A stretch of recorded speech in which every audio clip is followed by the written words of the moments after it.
Good evening, everyone. I that's the Muslim call to prayer. If you haven't heard it, and if you may have heard it, if you've been particularly fortunate, I've had the great fortune of living in a mostly a Muslim neighborhood, and then you hear it 5 times a day, and it's really a powerful thing to have that as just sort of a signal in the air because of course Muslims pray five times a day. Um, I want to start with the story or the source for the five prayers a day in Islam. And I may not get this exactly right. I'm certainly no scholar of Islam. I tried to call a friend of mine who was before this class, but I didn't reach him.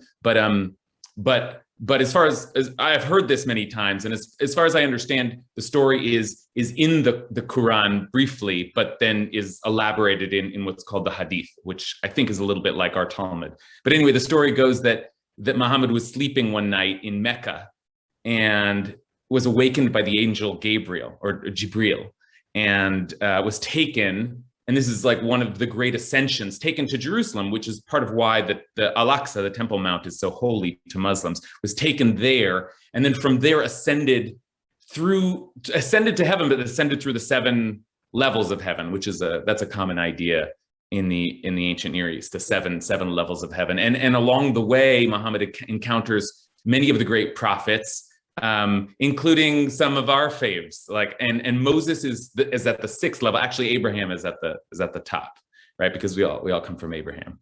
And then Muhammad goes further and comes to encounter God, and God instructs Muhammad on how to pray, and God says, "I want you to pray to me 50 times a day."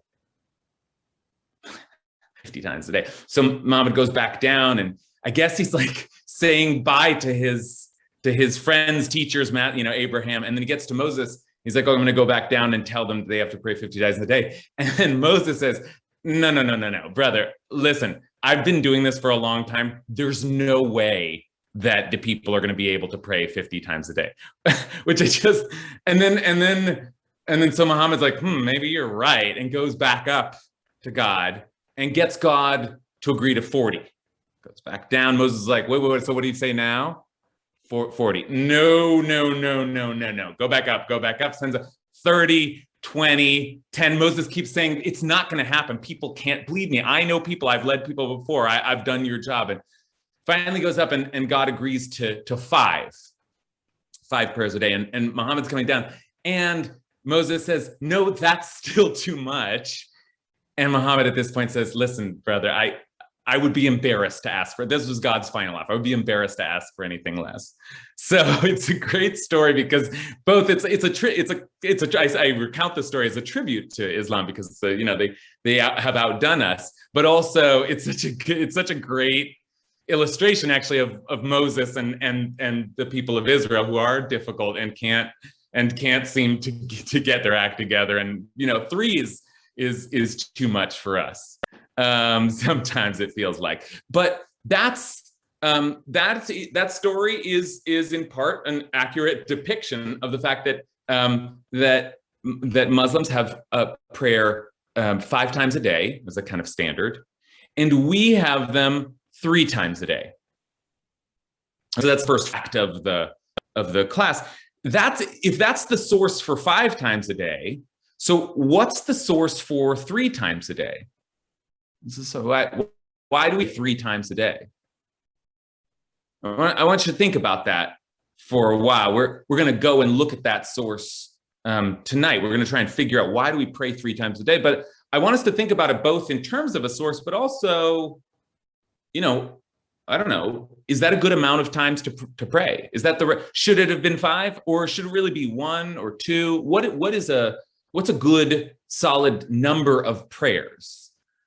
Is one of the questions that we're going to be grappling with tonight. Okay, so let's say a blessing and get into it, and we'll soon enter into. As I said, the source for the 3 prayers, the 3 daily prayers in Jewish tradition, but of course in our tradition, it's also a great debate. what the source is. Okay, so let's begin with a blessing, just sanctifying our study for the evening. Baruch atah Adonai Eloheinu melech haolam asher kitshanu b'mitzvotav v'tzivanu la'asok b'divrei Torah. Thank God for giving us a space to process everything. Okay, so you have come to the right class tonight. If you only come to one of these classes, we're going to be doing them every week, and we started last week and we did a really good unpacking of just the word tefillah. That's our word for prayer. Tefillah, what is that word? What does it mean? So you can find that those classes are recorded, so you can go back and I think we did a great job of getting to the bottom of that word, and also in a certain sense to the foundations of Jewish prayer. And Hannah is really our kind of great grandmother in prayer. Like she really set, that's the ground we covered last time. But now, having established that prayer is an act in our tradition, a practice in our tradition. Now, so what are some of the structures? Most basic structure is that we pray 3 times a day: morning, afternoon, and evening. Shacharit, Mincha, and Aravit, or Mariv. Right? The Aravit is the more correct term, but the Ashkenazi tradition is Mariv. Okay, so let's just. I say this is you came to the right class, because the source that we're going to look at tonight, which is the discussion of where these 3 prayers come from, I really believe that this is the most important text in the whole of rabbinic literature.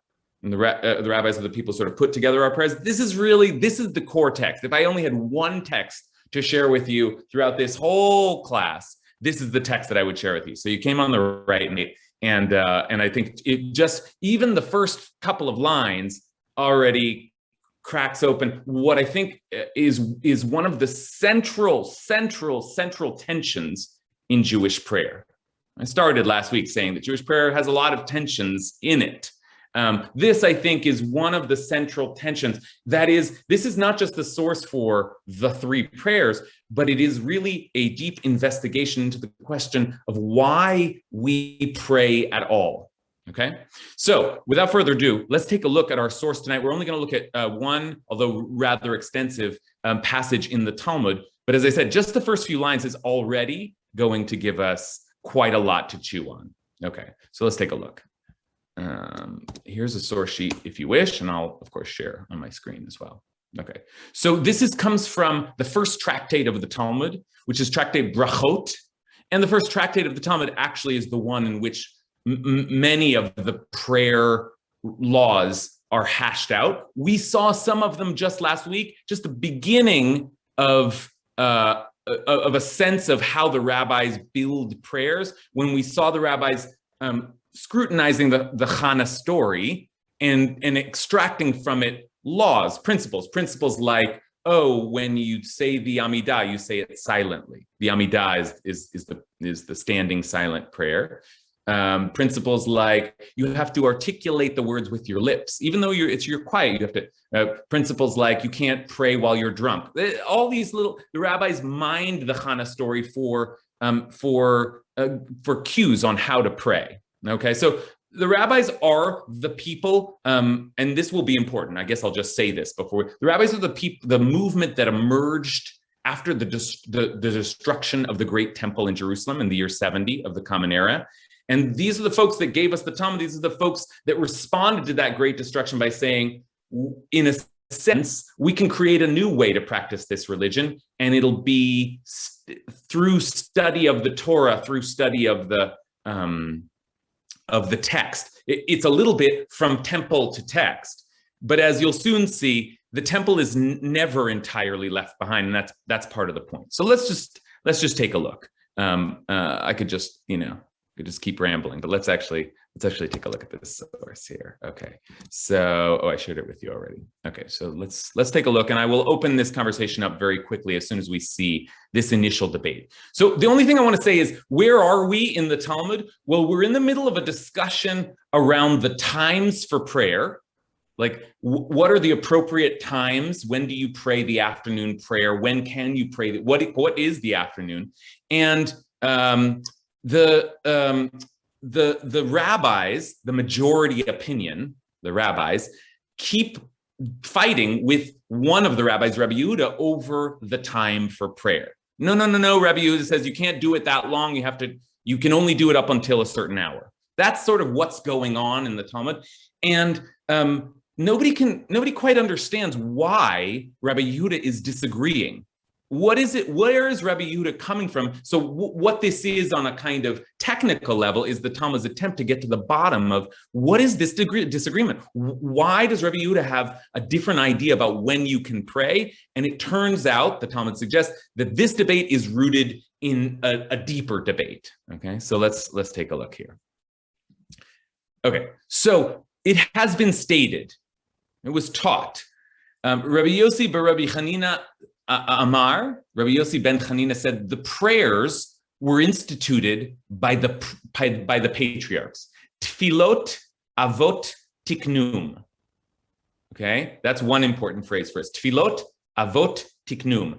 I translated this here as patriarchs. I often translate avot as ancestors, but in this case, you'll see it is actually a direct reference to the three patriarchs, Abraham and Isaac and Jacob. Okay. That's one side of the debate. The other side of the debate, Rabbi Yoshua ben Levi Amar, tfilot kneged tmidin tiknum. No, he says, the prayers were instituted to replace the daily sacrifices.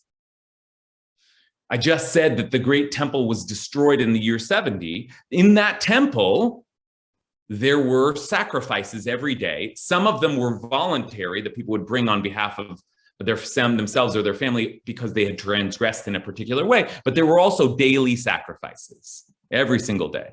Okay, we're going to get deep into this, but let's just pause right here because I think this line, you can leave now. You got the most important line, I think, in our entire class.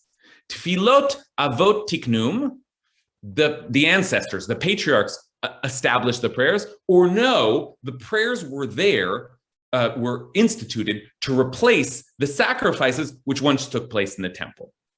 Okay, I want to just stop here and ask, what kind of debate is this? What's at stake in this debate? We're going to see them try to prove either position, but what does it matter? Either the Abraham, Isaac, and Jacob founded our prayers, our three prayers, or the prayers come to replace the sacrifices. What does it matter? And another way of asking this is, well, which opinion do you prefer? Which would you like to be true? What does it matter? Okay, let's start with Hal and Kathy. Well, I mean, it strikes me that it's the same split as there is with the Constitution. Is it an original, unchanging document by the patriarchs, or is it subject to change given changing circumstances, historical events, social mores, etc.? So, good. Okay, that's well put. And I'm a Brandeisian, so I like the changing, evolving, living Torah and Constitution. So anyways. Okay, good. So in a sense, that's a vote for the latter opinion, that the prayers are there to replace the sacrifices, because Hal suggests the first opinion is trying to tell us that the prayers go all the way back. They go all the way back. Prayer is as core to this tradition as Abraham going Lech Lecha, as Abraham listening to God's command. It started at the beginning. The other opinion, if nothing else, Hal rightly points out, suggests that whatever we do, it's something we came up with along the way. And it was meant to respond to a particular historical event. And in fact, the event is a calamity. And before the calamity, we had the temple. Now, did they pray in the temple? That's an interesting question. Did they pray in the temple? Maybe we didn't have prayer before the temple was destroyed, because instead what we had was sacrifices. Now, I know last week we said, well, Hannah started the prayers. Okay, so we saw Abraham pray, and we saw Moses pray last week. So people prayed, but this idea of formal every day, 3 times a day prayer, that's something we just came up with along the way. And Hal says, I like that position because that shows Judaism adapts and new institutions are being developed all the time. Okay, let's keep going. Rabbi Zaki. Rabbi Zaki, can we see you? Are you there? Mute. There we go. I was thinking that it's sort of a blend between the two, and that it's bringing the Holy One being one pillar, which would be what supports the prayer or helps us bring the prayer into our everyday. There's the other pillar, which is the community, because we need to be heard. Our prayers need to be heard by more than just the Holy One, in my opinion. And the third one is those that are saying the prayers. So it's 3 pillars that keep us balanced. And so whether it is in replacement of the sacrifices, or it's our patriarch, or at this time. Okay, great. So that's my thinking. It's I sort of am going off. Yeah, no, you're going, I think, deep. You're going to a kind of a core tension that's at the midst of all of this, because after all, part of what we're saying when we're saying that the patriarchs instituted the prayers is, I mean, imagine for a moment the patriarchs and matriarchs. What was their life like? They were out in the desert. When we imagine them praying, it's just a desert landscape. By the way, I'm in a desert landscape right now. I have a different background because I'm teaching in Arizona, and so I was, been thinking about the patriarchs out there in the desert, and right, that's it. And it's just, you turn to God and you just talk to God. That's one way of thinking about prayer. The idea that prayers are meant to replace the sacrifices is in part a way of saying the prayer worship is a communal activity. It has a building, it has an institution. Many of the things, frankly, that we do see in our prayer life echoes this larger communal practice. Okay. I feel I should pause here and just say, I want to underline and just say really clearly, this isn't just, a debate that goes away. This notion that prayer replaces the temple sacrifice is going to be hugely important for us for the rest of the class, because whoever is right in this debate, it is definitely true that a lot of our prayers, and even if you've opened the Siddur before, you'll see a lot of the prayers seem to be referencing the sacrifices. So whatever the temple was will continue to be relevant to how our prayers are constructed. So we're going to hold on to that regardless. But Rabbi Zaki identifies part of the tension here. Is prayer a solitary, just call out to God act, or is prayer a communal institution? Okay, let's keep going a little bit. Payam? I think it's the fundamental question of why do we pray? Is it the Abrahamic model of prayer as a conversation with God, or is it the sacrifice model of prayer as an apology? So I think the debate is, what is the role of prayer? And I think, whatever side you fall on is a different type of prayer. Okay, that's great. That's great. So Payam's beginning to ask the question, well, what is prayer if it is a sacrifice? Well, it is a sacrifice. And part of it is an offering. It is an attempt to appease God. It is whatever we have to now think about, well, what were the sacrifices for? Because that on some level must be what we're trying to do with our prayers. Quite different if the prayers were conversations that our ancestors had with God. Is prayer a conversation with God, or is prayer an offering to God? Those are very different things. And Payam's right to begin to ask that question. We'll soon ask it in greater detail by looking at exactly what the ancestors were doing in their prayers. I'm going to take 2 more comments, and then we'll continue in the Talmud. I'm going to take a comment from Ari and then from Rachel. You started with the Muslim call to prayer, and I'm reminded, I said this in the chat, but I traveled a lot in the Middle East when I was at the State Department. And in some countries, including some non-Muslim majority countries, the individual muezzin gets to say the prayer. And in some countries, it's a national broadcast. The muezzin from Al-Azhar says it through a loudspeaker for everyone in Egypt. I don't know if that's the case in Egypt, but I think it is. And it strikes me that some of this distinction between the temple and the individual patriarchs is a question of state power, right? In the temple model, there is a state of ancient Israel with an official priesthood, another way of saying a bureaucracy, where there is a standardized, I mean, to put it in Christian terms, it's also kind of a Roman Catholic way of thinking of prayer, where there's a standardized set in a standardized place, in a very prescribed hierarchical way of how prayer is done, communally, legally, formally. The other model of prayers, again, to put it in Christian terms, is a bit more Protestant, right? We haven't gone through what the patriarchs saying, but knowing something about the patriarchs, I bet you they did it a little differently each, because they have different personalities, right? And it's this personal sense of patriarch, and you can be in touch with God in the same way they can be in touch with God. It flattens a whole way of formality, both through a priesthood and through a state that the temple to me implies.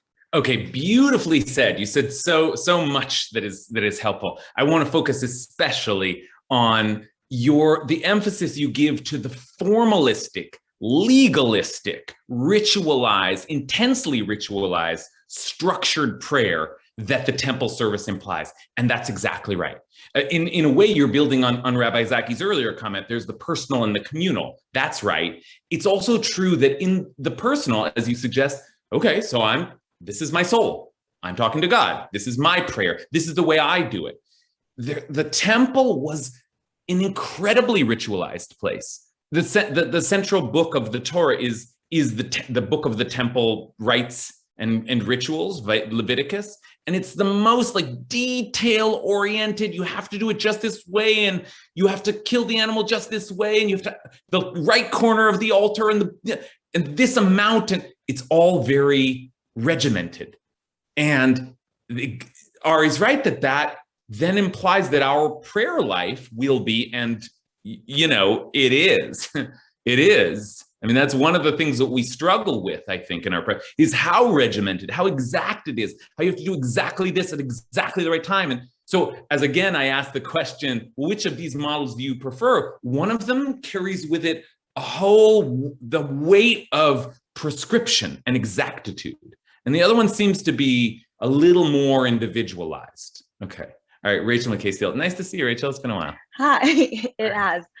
So something I was just thinking of in terms of the difference between this communal prayer or is it this conversational talking with God, that for me, the first time, when I think about when I remember that in the Torah, I actually think of Hagar at the well. And I think she's talking to God and it's the angel that answers. And then I think about Sarah talking to God as well. And I'm almost I don't know, maybe the matriarchs were, it isn't just this patriarchal tradition in the sense of I think Hagar is one of the first people we hear address God. And I know it doesn't come up a ton in when we're praying in Judaism for obvious reasons. And so I don't know, I was just kind of thinking about how we don't always look at that as prayer, even though it really is the same kind of talking to God we've seen the other figures do, like Abraham and Moshe. And then on the idea of the community prayer, to me, I think Hannah was praying in that style. She just had the vulnerability or chutzpah to do it in public. Kind of. Yeah. She brought the personal prayer to the temple, and that was part of so radical about her move. To me, it's we don't even really know that they are that different. Obviously the practice and the ritual becomes different over time, but I think she was just sort of embodying that talking and even yes, she was doing it out loud. We don't know if when Hagar or Sarah having these conversations, I don't know if it ever says they're saying it out loud, but I think we can all say that we can talk internally and we can talk externally. Yeah. And is there a huge difference between doing it by yourself and with others? Okay. Yes, this is a really, I'm glad you mentioned this. This is a really important point as well. In this same sort of dichotomy that we're mapping on, where there's personal and there's a communal and there's the individualized and there's the ritualistic. It is also the case that when things are ritualized and institutionalized, then there are appointed prayer leaders. Ari emphasized this as well. There are people who represent the community in prayer. There are people who oversee the temple. And then the question is, what if you're not one of those people, right? And women were not, right? As a whole class. So it is important here. Now we're going to, these are patriarchal texts, and we're going to actually look at the patriarchs tonight. But we've already looked at Hannah as a model of a woman who came to pray, and part of what she was doing is saying, okay, I don't have access to the same kind of temple status. I would have to do it through my husband, but I can just pray myself. And it is striking. And Rebecca prays, right? And women are, and you're right, Hagar prays. Women in tradition can pray in the first model because the first model is a human being calling out to God. Once things get formalized and ritualized, then we also can ask questions about, well, who has access to the ritual and who's performing the ritual, right? And that stuff plays down into our prayer life today as well, right? We know that there are prayer communities in Judaism where only men lead the prayers. Why is that? Not like sexism, sure, but that's not enough of an answer. But it's tied back to, well, the priest has to, it's a replacement for the priest. So, you get locked into certain kinds of status that are associated with an institutional prayer system. All great stuff. This is great. I think we've got a lot already. You can see the way that just saying our ancestors instituted the prayers, no, they came to replace the temple. This already presents us with a great divide in thinking about what is prayer? Why do we pray? Now, a couple of people, as they were talking about the patriarchs praying, suggested that we ought to take a look at exactly how did the patriarchs pray. And I bet, Ari said, one patriarch prays differently than the other, who in turn prays differently than Hagar, who in turn prays differently than Hannah. Everybody has their own prayer. And that's exactly what the Talmud does. The Talmud does this now, though, as a kind of an attempt it's a debate. It's a Talmudic debate. So there's going to be two attempts to prove which position is right. Okay, so we're going to go into two proofs, but along the way, we get some really interesting descriptions of especially what was prayer to Abraham, Isaac, and Jacob. So let's take a look.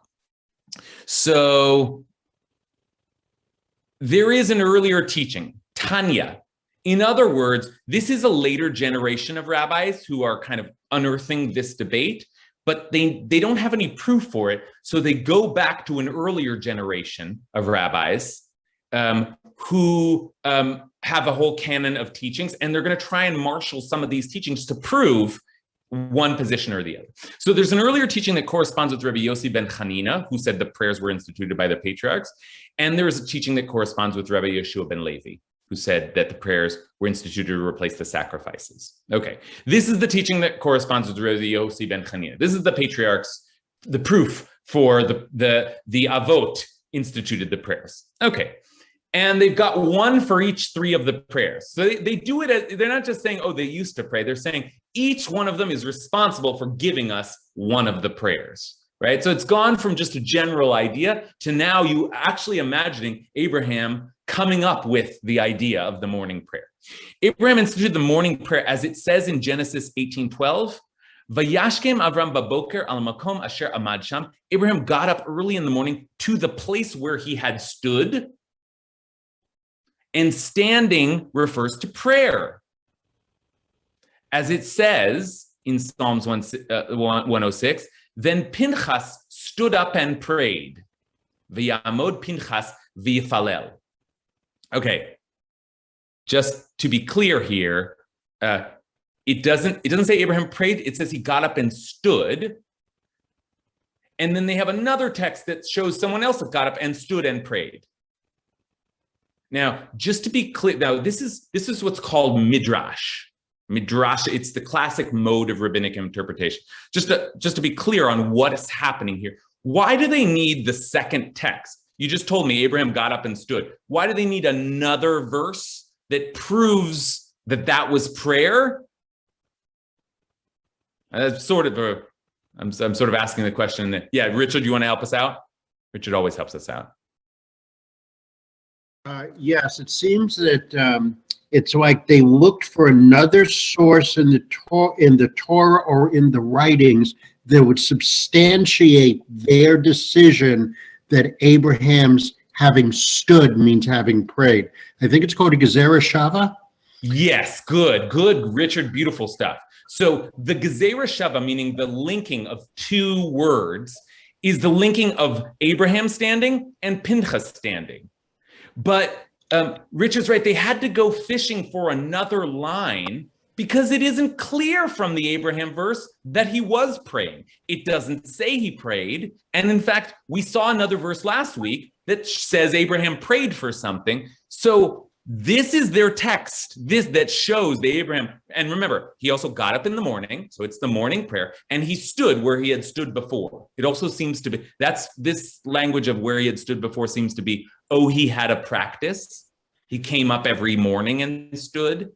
And so Richard explains to us that that's not enough just to say he stood there. That's not a proof that that was prayer. So where are they going to prove? Oh, they found a verse in the Psalms where standing and praying. Oh, so Abraham's praying. Now, that's important to take note of, that move, because part of what Richard is showing us is that it's not entirely obvious that Abraham instituted the morning prayer, right? Like, is this a good proof? It's not entirely obvious. Okay, I want to run us through the next two just so we see this happen, and then we're going to go back and look at the three contexts. But I just want you to get a feel for them doing this midrash again and again. So here it is. Here's Isaac instituted the afternoon prayer, as it says in Genesis 24:63. And Isaac went out lasuach basadeh, to meditate in the field. Here, this is going to lasuach. This is the word lasuach basadeh. To meditate in the field at dusk, meaning afternoon. Ve'ein sicha el tefillah. So and this language of meditating, that's prayer, because tefillah la'ani ki atof v'lifnei Hashem yishpoch sicho. Again, a prayer of the afflicted when he faints and pours out his meditation before the Eternal. So same thing there. Again, from the Psalms, we find that when someone goes to meditate, they are praying. So that's what Isaac was doing. And similarly, Jacob, and this one in some ways seems like the loosest as a verb. And Jacob encountered the place. And encounter refers to prayer, as it says in Jeremiah, therefore do not pray for this people, neither lift up prayer nor cry for them, nor attempt to encounter them at all. So again, Jacob vayifga b'makom, and don't bring tefillah and don't attempt to encounter me at all. Okay, so that's the midrashic work. That's that sort of like, oh, I can prove it. I can find places where you see Abraham. Oh, and it's very clever, because Isaac's in the afternoon, Jacob lies down to sleep at night. Okay, but now let's think about these three moments, because you're right. These are very different kinds of prayer. Let's go back to Abraham. Abraham got up in the morning to the place where he had stood. Okay, where is that? What is Abraham doing there? Anyone know? Anyone know? I'm just giving you a minute to guess in your mind. Florine? Not right? No? I can't hear you.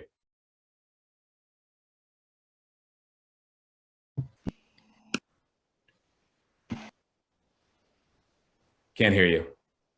Okay, we're gonna go see. Yeah, I'm on. No? Oh, yes, you are. I'm sorry. I was going to say something else before you went to that place.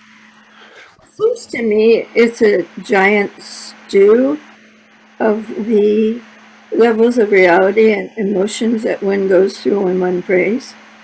So I don't see any of them in conflict. I see them all moving and merging. Okay, but let's identify them first. Let's see. Can we, as Florine suggests, think of these all as part of the great stew of prayer. All right, so where is this moment of Abraham's prayer? Well, it's back in Genesis chapter 18, where the men went on from there to Sodom while Abraham remained standing before the eternal. There's that standing language again. He remained standing before the eternal. Okay, here, let me just, standing before the eternal. And Abraham came forward and said, will you sweep away the innocent along with the guilty? What if there should be 50 innocent within the city? Will you then wipe out the place and not forgive it for the sake of the innocent 50 who are in it? Far be it from you to do such a thing, to bring death upon the innocent as well as the guilty, so that innocent and guilty shall fare alike. Far be it from you. Shall not the judge of all the earth deal justly? And the Eternal answered, if I find within the city of Sodom 50 innocent ones, I will forgive the whole place for their sake. And then Abraham keeps going and says, here I venture to speak to my Lord. I am who am but dust and ashes. What if the 50 innocent should lack 5? Would you destroy the whole city for want of 5? And God answered, I will not destroy if I find 45 there. Now, first of all, this seems to be like maybe part of the source for the later Muslim teaching, right? There's some similar structure there of going to God and trying to get God to reduce the number, and God going back and forth and back and forth. And in this case, God stops at 10, right? So I don't know how closely those stories are related, but that's interesting. But more interesting for our purposes is this is Abraham's prayer.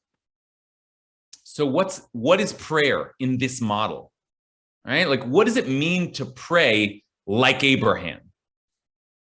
Let's speak that out a little bit.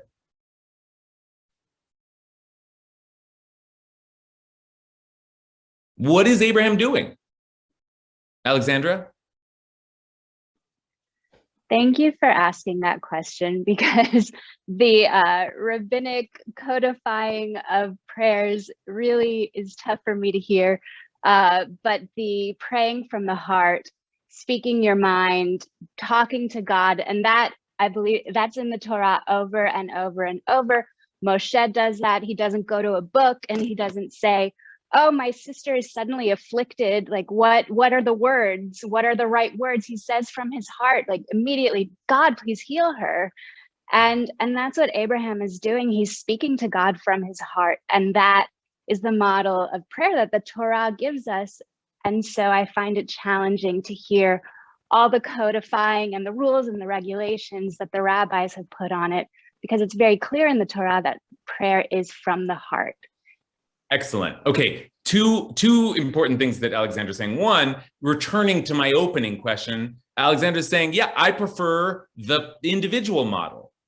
Actually, I don't like the idea that prayer is just there to replace and echo all of the rituals of the sacrifices.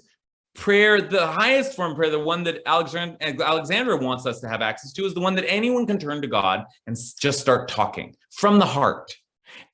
But the other thing that Alexandra answered for us is the question of what is this from the heart conversation about? And it's about asking God for something. Abraham is asking God for mercy.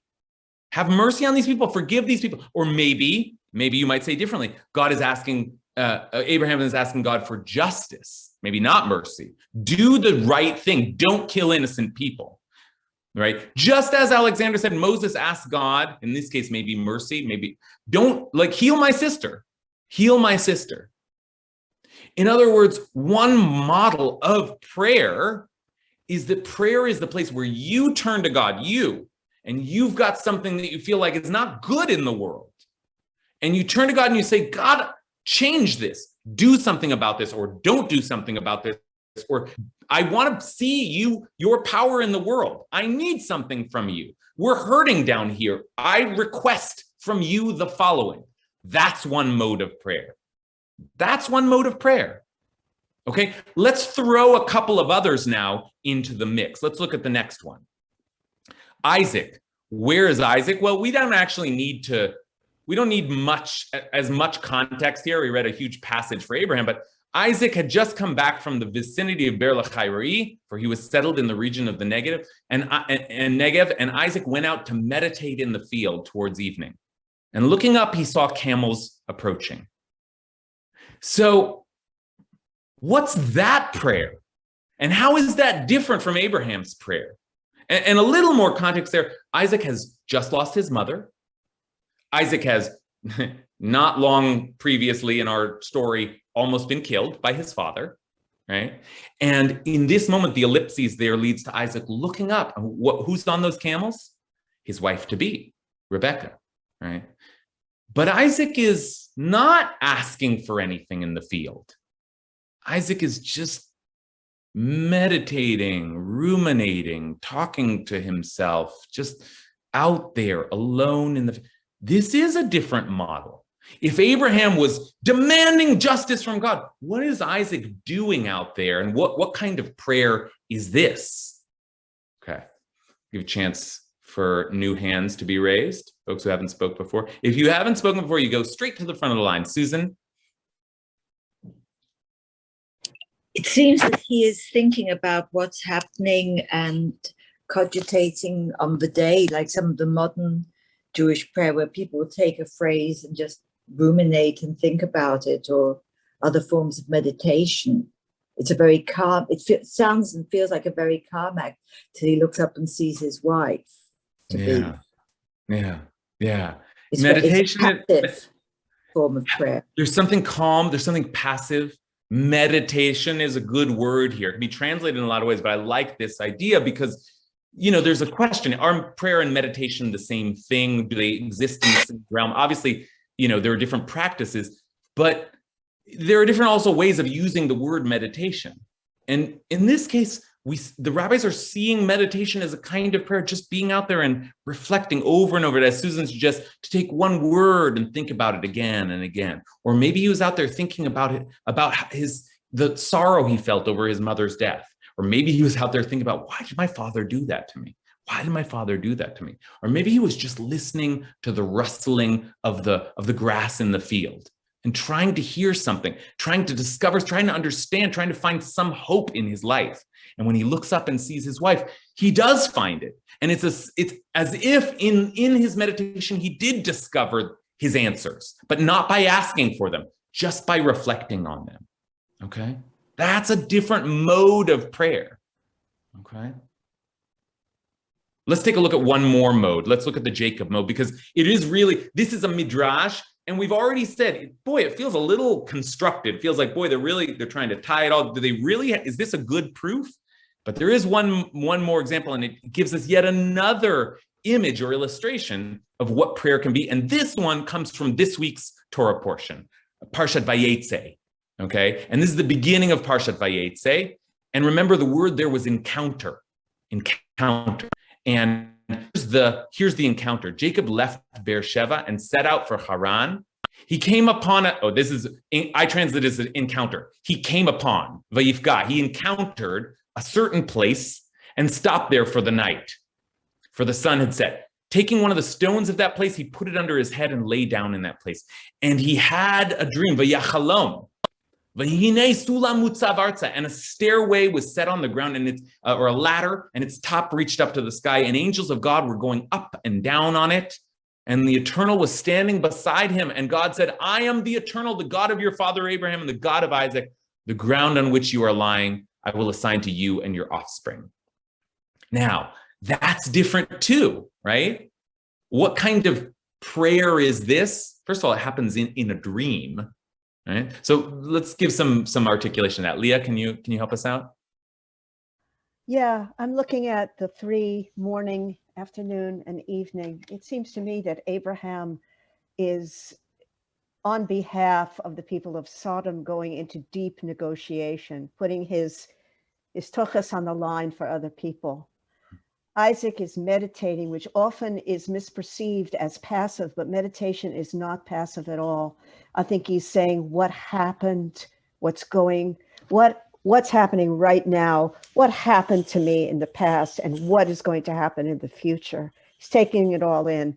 Now for Jacob, he's a man with he's like wandering and with no basic purpose. He's kind of hollowed out. And so to lay down and have this he has a lot of experiences at night, you know, then he's going to start wrestling, but I don't want to get ahead of myself. I think they're teaching us that if we pray the 3 times as the patriarchs did,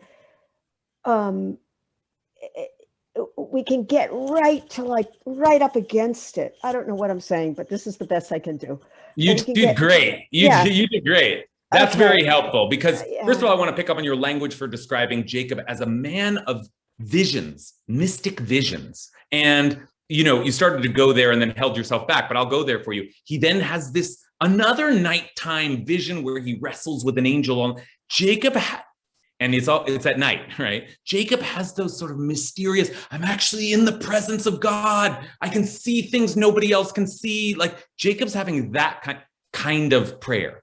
And that's another form of prayer, the encounter, the surprise encounter, where I didn't expect to see, but I'm seeing, you know, the way Ezekiel sees, behold, lo, I saw God exalted on a chariot, right? Visions of God. That's different than the meditation, and it's different than the demand for justice. But what Lee also did so nicely was to describe them also as very different emotional states, right?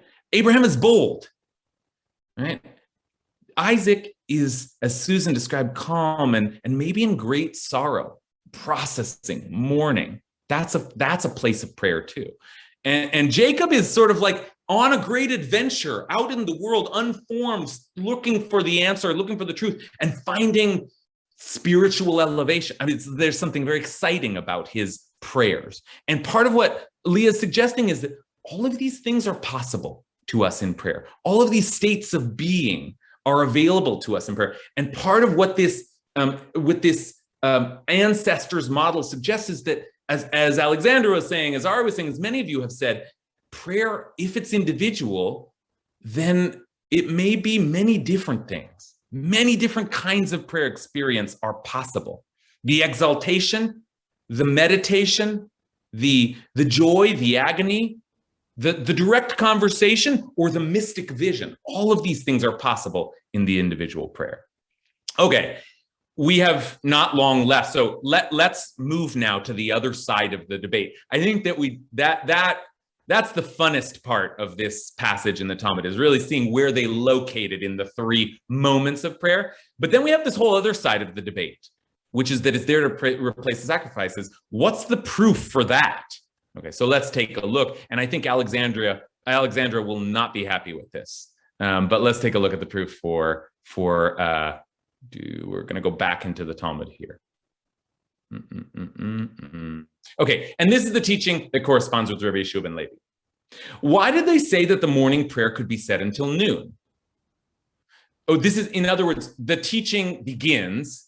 Why did they say that the morning prayer could be said until noon? Because the regular morning sacrifice could be brought up to noon. Rabbi Yehuda, however, says that it may be said up to the 4th hour only from the morning, say like 10 o'clock and not noon, because the regular morning sacrifice may be brought up to the 4th hour. Okay, so there's an earlier teaching about when they brought the sacrifices, and that teaching puts it in the context of the morning prayers, or puts the morning prayers, better said, in the context of those earlier hours of the operation of the temple. Here's another example. And why did they say the afternoon prayer can be said up to the evening, from afternoon on? Because the regular afternoon offering can be brought up to the evening. But Rabbi Yehuda said, no. It can be said only up to the middle of the afternoon, because the evening offering could only be brought up to the middle of the afternoon. Now, I want to point a couple things out here. First of all, what's the proof? What's the proof here? There's no sources. There's no like proof tag. They don't point to a place in the Torah. It's just that the earlier rabbis had all these laws that they remembered for when you brought the offerings in the temple. And it seems like the same laws are applying to the prayers. And Rabbi Yehuda's back. Did you notice that? That's where this whole conversation started. Why does Rabbi Yehuda keep disagreeing with the rabbis over the times for prayer? What is the answer? Why did Rabbi Yehuda keep disagreeing over the rabbis over the times for prayer? Because he disagreed with them over the temple rituals. They were debating that. And that proves that when they debated the temple rituals, they were debating also the times of prayer because they saw the prayers as a replacement for the temple rituals. Okay? So that's an earlier conversation where it clearly seems that whatever discussion the rabbis are having about the hours of prayer, and as we've said, the ritual delineations, distinctions, rules for prayer seem to be derived from the rules the rules of the temple. So this is the proof that they give. Okay. Now, there's a couple of last moves here in this side of the debate that I just want to show you because they are important just to see before we close. One of them is, what about the evening prayer? And the evening prayer looks a little different. And why did they say that for the evening prayer, there is no limit? In other words, you could pray the evening prayer all night. Because the limbs and the fat which were not consumed on the altar by the evening could be brought and that's not exactly right. Could be brought and continue to burn. Sorry, hold on. Could be brought and continue to burn for the whole of the night. Okay. Now, you notice this is different. There wasn't an evening sacrifice. There wasn't an evening sacrifice. So both of these sides of the debate are strong in some ways and weak in other ways. Right? We noticed that the debate that attempted to ground prayers in the patriarchs was plucking verses that didn't exactly clearly mean an establishment of a daily prayer. So they proved it, right? But the weakness of this argument that the prayers correspond to the earlier temple rituals is that it's a little funny because we have an evening prayer and there was no evening sacrifice. So they give a kind of a loose answer. Oh, but there was the sacrifices would continue to burn all night. Now, as a matter of Jewish law, this distinction, this little difference, will eventually get translated into the idea, don't tell anyone I told you, that the evening prayer is less mandatory than the other two prayers. Sort of like it's optional. But I want to just ask you, and here I'm talking a lot out because we're running out of time, but I want to ask you, well, if there was no evening sacrifice, why is there an evening prayer? Why is there an evening prayer? Why do they do the work of linking it to the embers, the coals on the altar? That's the evening prayer. And I want to suggest that part of the reason is we need an evening prayer. They wanted an evening prayer. So neither of these proofs is proof positive, really. Somewhere there's this idea that we should have three prayers. And we're sourcing it in different traditions that have different meaning. Okay? All right, let me do one last move and then I'll open it up one last time to the group to process a little bit. But they finally give a kind of proof that seems to be definitive. And here's the proof. Because not only are there three prayers, morning, afternoon, and evening, but there's an additional prayer. Because on Shabbat, we pray an additional prayer. We pray Musaf. It's actually called the additional prayer. And why did they say the additional prayer could be said during the whole of the day? Because the additional offering could be brought during the whole of the day. But Rabbi Yehuda, remember, he's disagreeing on these times, said that it can only be said up to the 7th hour because the additional offering can be brought up to the 7th hour. And this, they say, seems to be a total refutation of Rabbi Yossi ben Chanina's position. In other words, something about saying, oh, and there's also a Musaf prayer, an additional prayer that we say on Shabbat that also ties to one of the offerings. That proves the prayers come from the offerings. They don't come from the ancestors. Why? Why was that a knockout blow? Tiyufta, it's called. It seems a knockout blow. Once they brought up Musaf, it's like, oh, you're right. It is the temple rituals. Why? I don't know. It's because it's Joe. You want to help us out? They ran out of patriarchs. Yeah, that's right. Associated with. That's right. Who started Musaf? And it wouldn't make sense anyway, because right, they ran out of patriarchs is a great way to put it. But it wouldn't make sense anyway because like Musaf only happens on Shabbat and holidays. So we're saying that Abraham used to pray every morning and Isaac used to pray every afternoon is the implication. And Jacob would have his prayers at night. But what about Shabbat and holidays? That's not Abraham and Isaac and Jacob didn't even have Shabbat and holidays. So it seems like we were wrong. We have to admit the prayers really are based on the temple model. And that's true in a way. But Rabbi Yosef ben Chanina comes back for a final blow, and he says something which I want to close by processing with you a little. He says a fascinating thing. He says,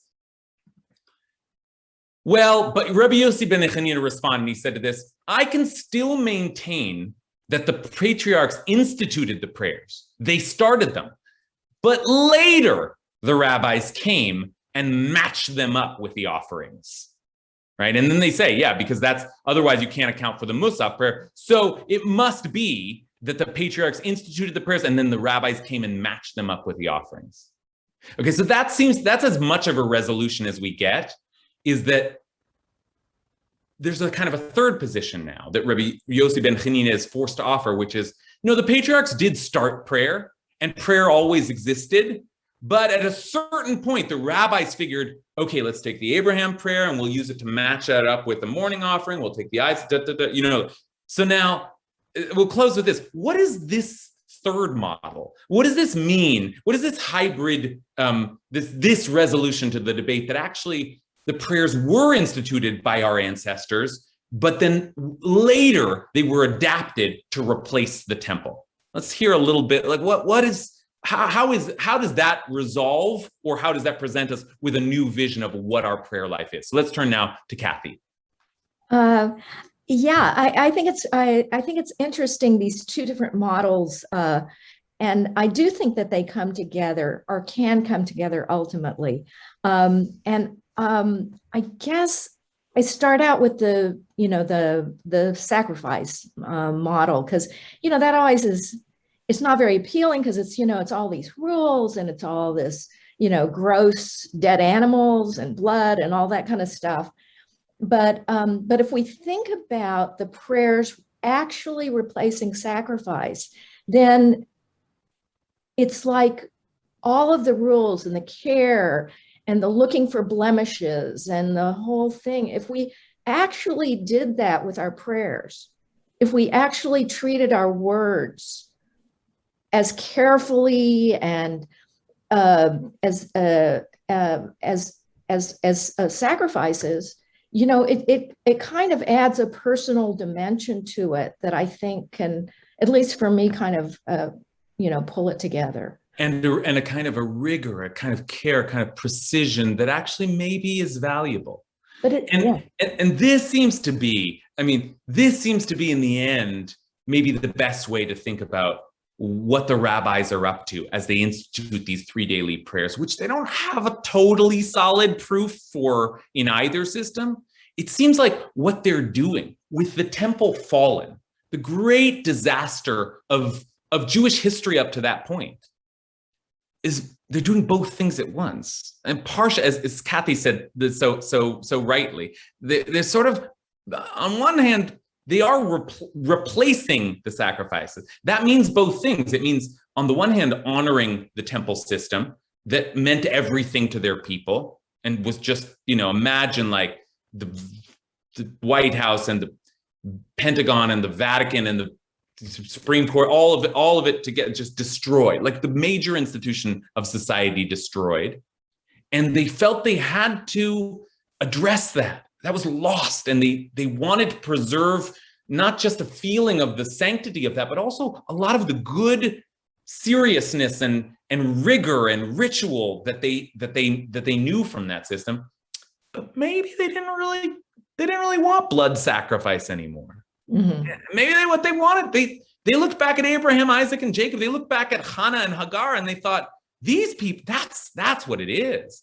Prayer is turning to God. So maybe moving forward, we can do a bit of both. We'll tether it to the sacrifices so that we continue to remember this great loss, and so that we are strict and punctilious and careful in our prayers, and that we feel the obligation in all the ways that the priests of old felt the obligation. But we're going back to that prayer from the heart that Alexandra so admires. We're going back to that personal talk to God prayer, and maybe somehow in this Jewish prayer system we can have both. Okay, so that's I think where the rabbis are headed. We'll close with this. I just want to say, just because I always want us to leave with just real practical information. This text is, as I said, it's the most important text I think you should study it again and again. But the end result is this, and it's worth just saying in summary that there are 3 weekday prayers: Amidot, morning, afternoon, evening. On Shabbat and holidays, there are 4.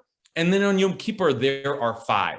And the reason that we see the 3, 4, 5 is because they parallel the fact that there was an extra sacrifice on Shabbat and holidays, and there was yet an extra sacrifice on Yom Kippur. So knowing that connection to the temple life will help us to understand the prayers moving forward. It will be very important to keep in mind, even as we more and more are going back to that calling out for justice, that meditating in the fields, that not mystic vision at night, that we want to go back to that as well in this tradition. So we're going to try to have it both ways. All right.